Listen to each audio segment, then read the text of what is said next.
RTV app వార్తల్ని క్షణాల్లో చదివే అవకాశం ఉంటుంది. ఒక న్యూస్ పేపర్, ఒక టెలివిజన్ ఛానల్ మీ చేతుల్లో ఎప్పుడూ ఉంటాయి. మాజీ సర్పంచులు, మాజీ ఎంపీటీసీలు, మాజీ ఉప సర్పంచులు, మాజీ వార్డు మెంబర్స్, గట్టెపల్లి గ్రామ ప్రజలు, రైతులు, యువకులు, గట్టెపల్లి గ్రామ ట్రాక్టర్స్ సంబంధించినటువంటి ఓనర్సు, దానికి సంబంధించిన లేబర్సు, డ్రైవర్సు, ప్రతి ఒక్క ప్రజానీకానికి పేరు పేరున అన్ని కులాలకి మతాలకి సంబంధించినటువంటి వాళ్ళకి పేరు పేరున నా హృదయపూర్వక సుస్వాగతం తెలియజేస్తూ ఉన్నాం. ఒక 2-3 రోజుల నుంచి మానేరు గట్టెపల్లి మానేరు పరిరక్షణ సమితి కమిటీ వేయడం జరిగింది.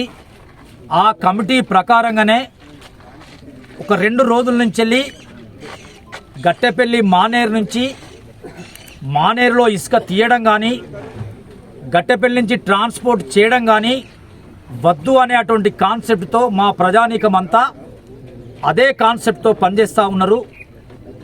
నిన్నటికి నిన్న జిల్లాలో ఉన్నటువంటి కలెక్టర్ గారి దగ్గర నుంచి మొదలుకొంటే, మా గౌరవ శాసనసభ్యులు విజయరమణారావు గారి దగ్గర నుంచి మొదలుకొంటే, సబ్ ఇన్స్పెక్టర్ స్థాయి వరకు కూడా మేము వారికి మా గట్టెపల్లి గ్రామ మానేరు పరిరక్షణ సమితి నుంచి వాళ్ళకు మేము ఒక మెమోరాండం ఇవ్వడం జరిగింది.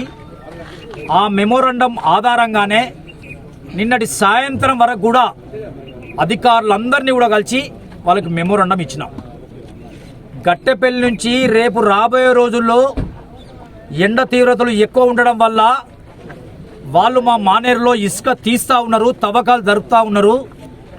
అదేవిధంగా తవ్వకాలు జరిపిన వెంటనే ట్రాన్స్పోర్ట్ చేసేందుకు ప్రయత్నాలు చేస్తూ ఉన్నారు.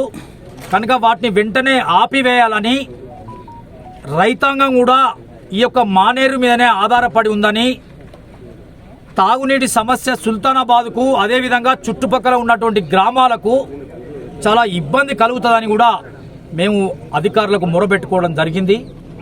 అధికారులు ఈరోజు ఇక్కడికి మా దగ్గరికి వచ్చి మానేరు వాగును దగ్గరికి వచ్చి మా అందరితోని విచారించి ఇక్కడున్నటువంటి ఏదైతే పరిస్థితి ఉన్నదో ఆ నివేదికను రేపు ఎల్లుండి 2 రోజుల లోపల వాగు మొత్తం తిరిగి పరిశీలించి అక్కడ ఉన్నటువంటి ఇబ్బందులు, రేపు త్రాగునీటి సమస్యకు కానీ సాగునీటి సమస్యకు కానీ ఇబ్బంది రాకుండా ఏ విధంగా ఉంటుందో అవన్నీ కూడా కలెక్టర్ గారి దృష్టికి తీసుకుపోతామని ఇప్పుడు ఉన్నటువంటి సబ్ ఇన్స్పెక్టర్ గారు, ఏడీ మైన్స్ గారు, సిఐ గారు, ఎంఆర్ఓ గారు వచ్చి చూసి వెళ్ళడం జరిగింది.